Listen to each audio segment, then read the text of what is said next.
আজকে 3 চোরের গল্প শোনাবো। 3 গ্রামের 3 চোর।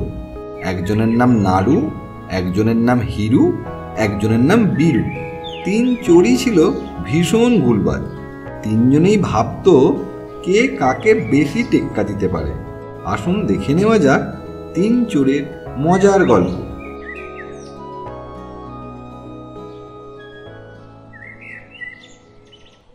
জানিস ভাই, গ্রাম বলতে কিন্তু আমাদের গ্রাম।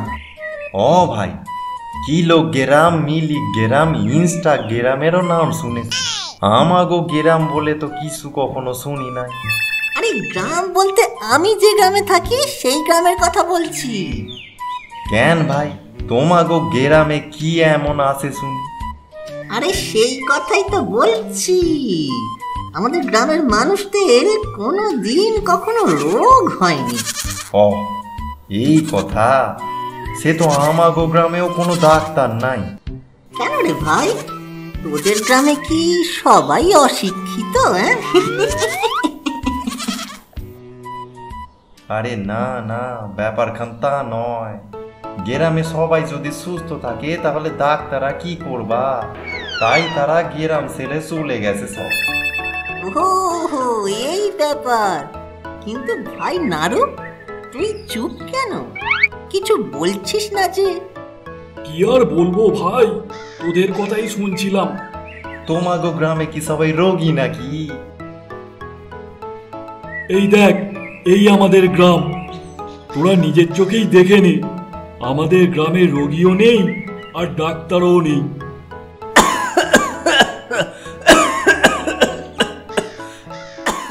নাড়ু, খুব তো বললি তোদের গ্রামে নাকি কোনো রোগী নেই। তাহলে এটা কে? আরে ও তো এখানের একসময় ডাক্তার ছিল। রোগী না পেয়ে আর দিন চলে না, তাই না খেয়ে খেয়ে ও নিজেই এরকম হয়ে গেছে। কি বুঝলি? ব্যাটা খুব চালাকি করলো। ঠিক আছে, সময় আসুক আমিও বুঝিয়ে দেবো কোন। এই চল চল, একটু বসা যাক, অনেকক্ষণ ধরে হাঁটতেছি।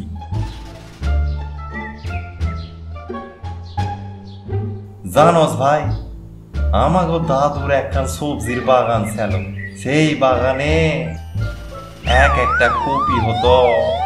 এত বড় কপি যে একটা কপি দিয়া 1000 মানুষের তরকারি হয়ে যেত। তুই তোর দাদুর কথা বলছিস? আমার দাদুর কথা শোন তবে। আমার দাদুর একটা গোয়াল ঘর ছিল।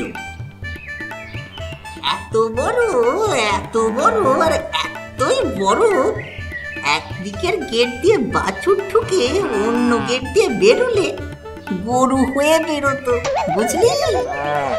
কস কি রে নারু, তোর দাদুর কিছু ছিল না বুঝি? কেন থাকবে না? কিন্তু তোরা কি সেসব বিশ্বাস করতে পারবি?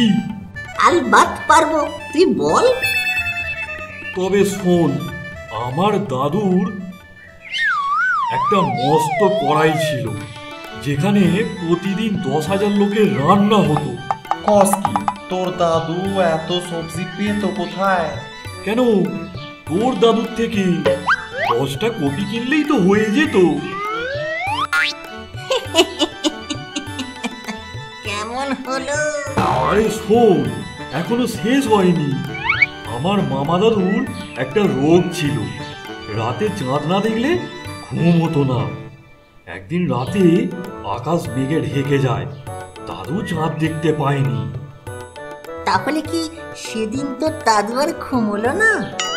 আরে না, আমার দাদুর এক মস্ত বড় বাঁশ ছিল, সেটা দিয়ে মেঘ সরিয়ে চাঁদ দেখে তারপর ঘুমিয়েছে।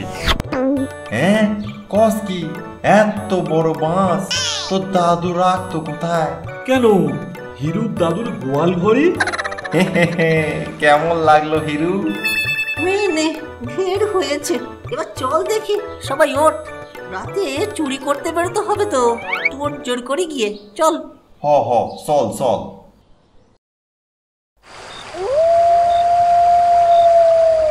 আজ কিছু নারকেল চুরি করা যাক। হিরু আর বীরুর সাথে বেরিয়ে কিছুই আমদানি হয় না, সব মাটি হয়ে যায়। আজ একা একাই চুরি করব।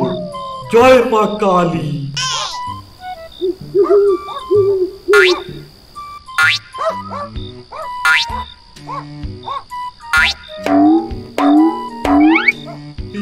এবার কি হবে? হে মা কালী, রক্ষে করো মা, রক্ষে করো। কে কে ওখানে?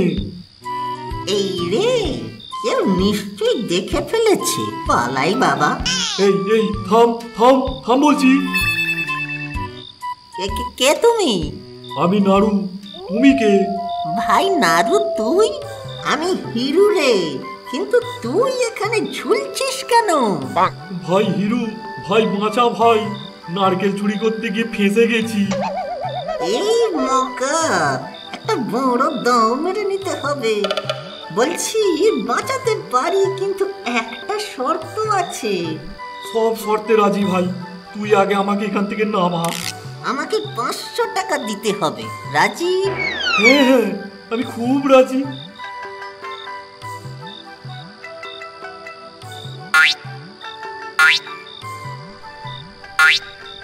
বাঁচাও বাঁচাও বাঁচাও বাঁচাও বাঁচাও। বাঁচাও। এই কারা রে? কে? বীরু নাকি? হ, আমি বীরু। তোমরা কারা? ভাই বীরু, বাঁচাও আমাদের।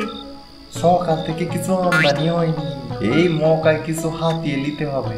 বলছি বাঁচাতে পারি, কিন্তু একখান শর্তে। হ্যাঁ বল বল, কি কি শর্ত? শর্ত? কি শর্ত? দুজনা 500 করে 1000 টাকা দিতে হবে। হ্যাঁ হ্যাঁ, রাজি, আমরা রাজি।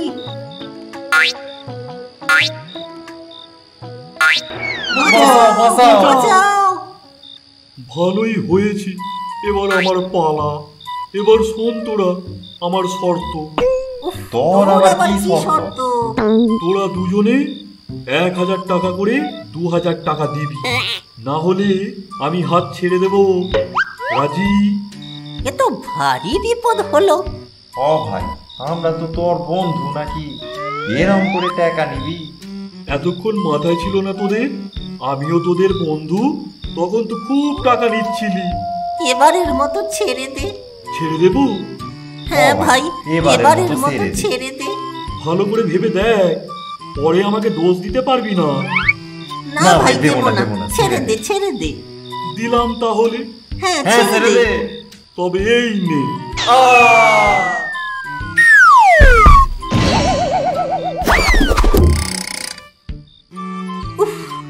শেষে তুই এরকম করলি আমাদের সঙ্গে। তোরাই তো বললি ছেড়ে দিতে, আমি কি করব? যা হবার হয়েছে, আজ তো কিছু আমদানিও হলো না। চল সবাই মিলে একখান খেলা খেলি। কি খেলা? আমরা 3 জনা মিলে 3 খান ঘটনা কইব, কিন্তু কারো যদি মনে হয় কেউ মিছে কথা কইছে, সেটা কইতে পারবে না। আর মিছে বললে সেটা পেমান করতে হইবে। যদি পেমান করতে না পারো, 1000 টাকা জরিমানা দিতে হবে। রাজি? রাজি। রাজি। কে শুরু করবে? তোর মাথা থেকেই যখন বেরিয়েছে, তুই শুরু কর। আমরা প্রথমে এরকম গরিব ছিলাম না ভাই। আমাগো দাদুর বাবার বিশাল ব্যবসা ছিল, গরুর দুধের ব্যবসা। গরুগুলা এত দুধ দিত, এত দুধ দিত যে একখান দুধ সাগর হয়ে গিয়েছিল। সেই দুধ সাগরে জাহাজ ভাসত, সেই দুধ দেশে বিদেশে বিক্রি হতো। একদিন দেশে বন্যা হয়নি, আর সেই জল আমার দাদুর বাবার ব্যবসাতে মিশে গেল। সবাই বলতে লাগলো দুধে জল মিশিয়ে বিক্রি করছে, আর কেউ কিনতে চাইলো না রে। সেই থেকে ব্যবসা লাটে উঠলো, আর আমরা পথের ভিখিরি হয়ে গেলাম।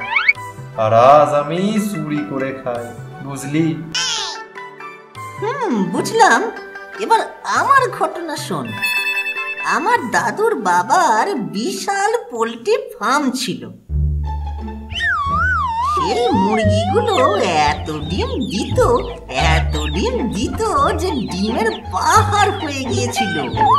সেই ডিম দেশে বিদেশে সাপ্লাই হতো। লোকে হিমালয় না বলে ডিমালয় বলতো। একদিন দেশে যুদ্ধ লাগলো। সেই যুদ্ধের বিমানগুলো গোড়াগুলি করে সব ডিম ভেঙে ফেললো জানিস। আর সেই থেকে আমাদের এই অবস্থা। আর আজ আমি চুরি করে খাই, বুঝলি? এবার তোর পালা নাড়ু। দেখ, সত্যি বলতে কি আমাদের কেউই এত বড় লোক ছিল না।